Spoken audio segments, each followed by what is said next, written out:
Chapter 8. Then said Ahimaaz the son of Zadok, Let me now run and bear the king tidings, how the Lord has avenged him of his enemies. And Joab said unto him, You shall not bear tidings this day, but ye shall bear tidings another day. But this day you shall bear no tidings, because the king's son is dead. Then said Joab to Cushi, Go tell the king what you have seen. And Cushi bowed himself unto Joab and ran. Then said Ahimaaz the son of Zadok yet again to Joab, Come what may, let me, I pray you, also run after Cushi. And Joab said, Why will you run, my son, seeing that you have no tidings ready? Come what may, said he, let me run. And he said unto him, Run. Then Ahimaaz ran by the way of the plain, and outran Cushi. And David sat between the two gates. And the watchman went up to the roof over the gate, unto the wall, and lifted up his eyes and looked, and behold, a man running alone. And the watchman cried and told the king. And the king said, If he is alone, there are tidings in his mouth. And he came quickly and drew near. And the watchman saw another man running. And the watchman called unto the porter and said, Behold, another man running alone. And the king said, He also brings tidings. And the watchman said, I think the running of the foremost is like the running of Ahimaaz the son of Zadok. And the king said, He is a good man, and comes with good tidings. And Ahimaaz called and said unto the king, All is well.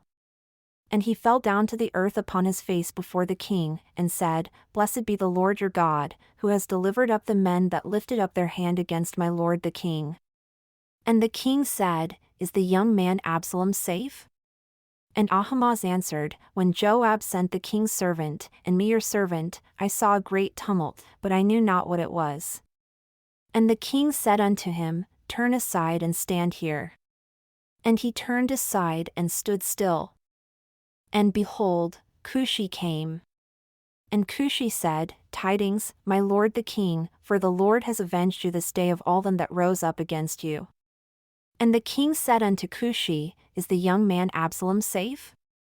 And Cushi answered, The enemies of my lord the king, and all that rise against you to do you hurt, be as that young man is. And the king was much moved, and went up to the chamber over the gate and wept. And as he went, thus he said, O my son Absalom, my son Absalom. Would to God I had died for you, O Absalom, my son, my son. And it was told to Joab, Behold, the king weeps and mourns for Absalom. And the victory that day was turned into mourning unto all the people, for the people heard say that day how the king was grieved for his son. And the people got themselves by stealth that day into the city, as people being ashamed steal away when they flee in battle. But the king covered his face, and the king cried with a loud voice, O my son Absalom, O Absalom, my son, my son. And Joab came into the house, to the king, and said, You have shamed this day the faces of all your servants, who this day have saved your life, and the lives of your sons and of your daughters, and the lives of your wives, and the lives of your concubines, in that you love your enemies and hate your friends, for you have declared this day that you regard neither princes nor servants. For this day I perceive that if Absalom had lived, and all we had died this day, then it would have pleased you well. Now therefore arise, go forth, and speak encouragingly unto your servants, for I swear by the Lord, if you go not forth, there will not remain one with you this night, and that will be worse unto you than all the evil that befell you from your youth until now. Then the king arose and sat in the gate. And they told unto all the people, saying, Behold, the king does sit in the gate. And all the people came before the king, for Israel had fled every man to his tent. And all the people were at strife throughout all the tribes of Israel, saying, The king saved us out of the hand of our enemies, and he delivered us out of the hand of the Philistines, and now he is fled out of the land for Absalom. And Absalom, whom we anointed over us, is dead in battle. Now therefore why do you not speak a word of bringing the king back? And King David sent to Zadok and to Abiathar, the priests, saying, Speak unto the elders of Judah, saying, Why are you the last to bring the king back to his house? seeing the speech of all Israel has come to the king, even to his house. You are my brethren, you are my bones and my flesh. Why then are you the last to bring back the king? And say to Amasa, are you not of my bone and of my flesh? God do so to me, and more also, if you are not captain of the host before me continually in the place of Joab.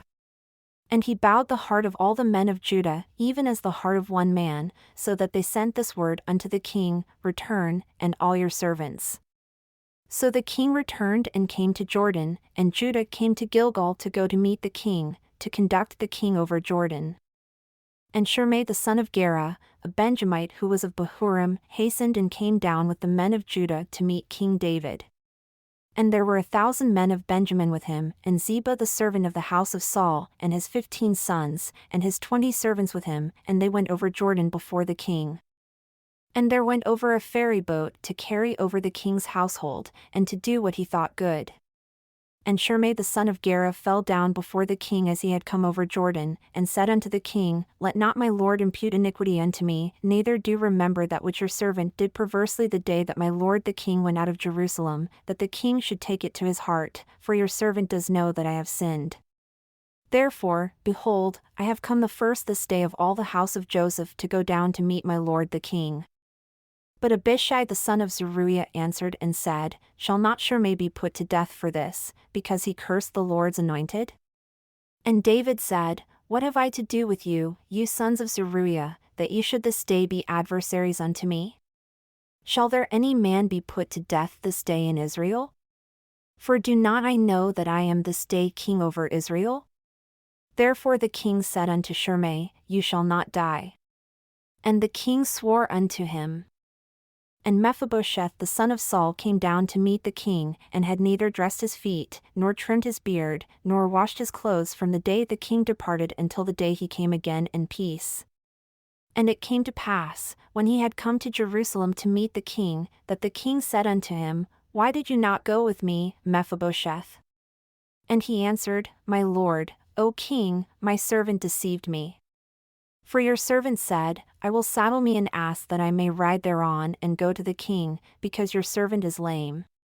And he has slandered your servant unto my lord the king, but my lord the king is as an angel of God. Do therefore what is good in your eyes, for all of my father's house were but dead men before my lord the king, yet did you set your servant among them that did eat at your own table. What right therefore have I yet to cry any more unto the king? And the king said unto him, Why do you speak any more of your matters? I have said, You and Ziba divide the land. And Mephibosheth said unto the king, Yea, let him take all, forasmuch as my lord the king has come again in peace unto his own house. And Barzillai the Gileadite came down from Rogelim and went over Jordan with the king, to conduct him over Jordan. Now Barzillai was a very aged man, even 80 years old. And he had provided the king of sustenance while he lay at Mahanaim, for he was a very great man. And the king said unto Barzillai, Come over with me, and I will feed you with me in Jerusalem. And Barzillai said unto the king, How long have I to live, that I should go up with the king unto Jerusalem? I am this day 80 years old. And can I discern between good and evil? Can your servant taste what I eat or what I drink? Can I hear any more the voice of singing men and singing women? Why then should your servant be yet a burden unto my lord the king? Your servant will go a little way over Jordan with the king. And why should the king recompense it unto me with such a reward? Let your servant, I pray you, turn back again, that I may die in my own city and be buried by the grave of my father and of my mother. But behold your servant Chimham, let him go over with my lord the king, and do to him what shall seem good unto you. And the king answered, Chimham shall go over with me, and I will do to him that which shall seem good unto you. And whatsoever you shall require of me, that will I do for you. And all the people went over Jordan. And when the king had come over, the king kissed Barzillai and blessed him, and he returned unto his own place. Then the king went on to Gilgal, and Chimham went on with him. And all the people of Judah conducted the king, and also half the people of Israel. And behold, all the men of Israel came to the king, and said unto the king, Why have our brethren the men of Judah stolen you away, and have brought the king, and his household, and all David's men with him over Jordan? And all the men of Judah answered the men of Israel, Because the king is near of kin to us. Why then are you angry for this matter? Have we eaten at all of the king's cost? Or has he given us any gift? And the men of Israel answered the men of Judah and said, We have 10 parts in the king, and we have also more right in David than you. Why then did you despise us, that our advice should not be first had in bringing back our king? And the words of the men of Judah were fiercer than the words of the men of Israel. And there happened to be there a man of Belial whose name was Sheba, the son of Bichri, a Benjamite. And he blew a trumpet and said, We have no part in David, neither have we inheritance in the son of Jesse, every man to his tents, O Israel. So every man of Israel went up from after David, and followed Sheba the son of Bichri. But the men of Judah cleaved unto their king from Jordan even to Jerusalem.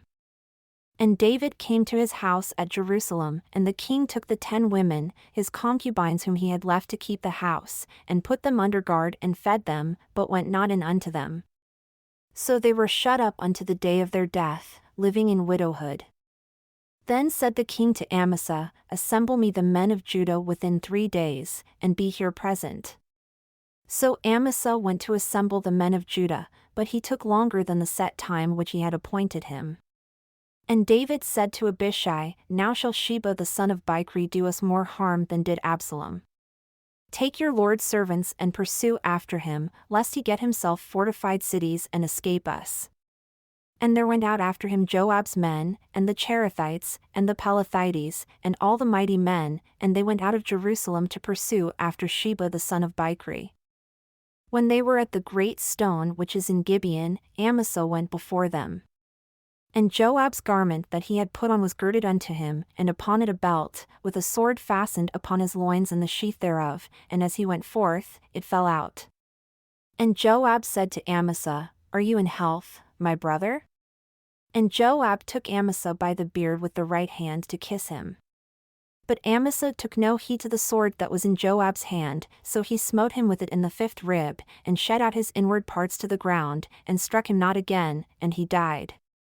So Joab and Abishai his brother pursued after Sheba the son of Bichri.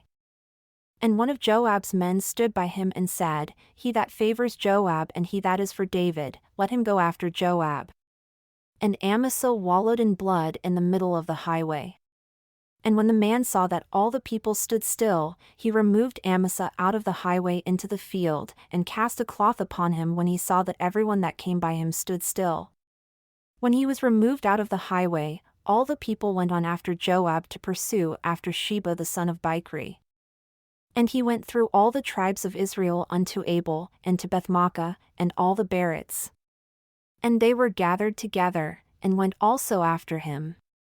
And they came and besieged him in Abel of Bethmaachah, and they cast up a bank against the city, and it stood in the trench, and all the people that were with Joab battered the wall, to throw it down. Then cried a wise woman out of the city, Hear, hear, say, I pray you, unto Joab, Come near here, that I may speak with you. And when he had come near unto her, the woman said, Are you Joab? And he answered, I am he. Then she said unto him, Hear the words of your handmaid. And he answered, I do hear. Then she spoke, saying, They were accustomed to speak in old time, saying, They shall surely ask counsel at Abel, and so they ended the matter. I am one of them that are peaceable and faithful in Israel. You seek to destroy a city and a mother in Israel. Why will you swallow up the inheritance of the Lord? And Joab answered and said, Far be it from me that I should swallow up or destroy. The matter is not so. But a man of Mount Ephraim, Sheba the son of Bichri by name, has lifted up his hand against the king, even against David. Deliver him only, and I will depart from the city. And the woman said unto Joab, Behold, his head shall be thrown to you over the wall. Then the woman went unto all the people in her wisdom, and they cut off the head of Sheba the son of Bichri and cast it out to Joab.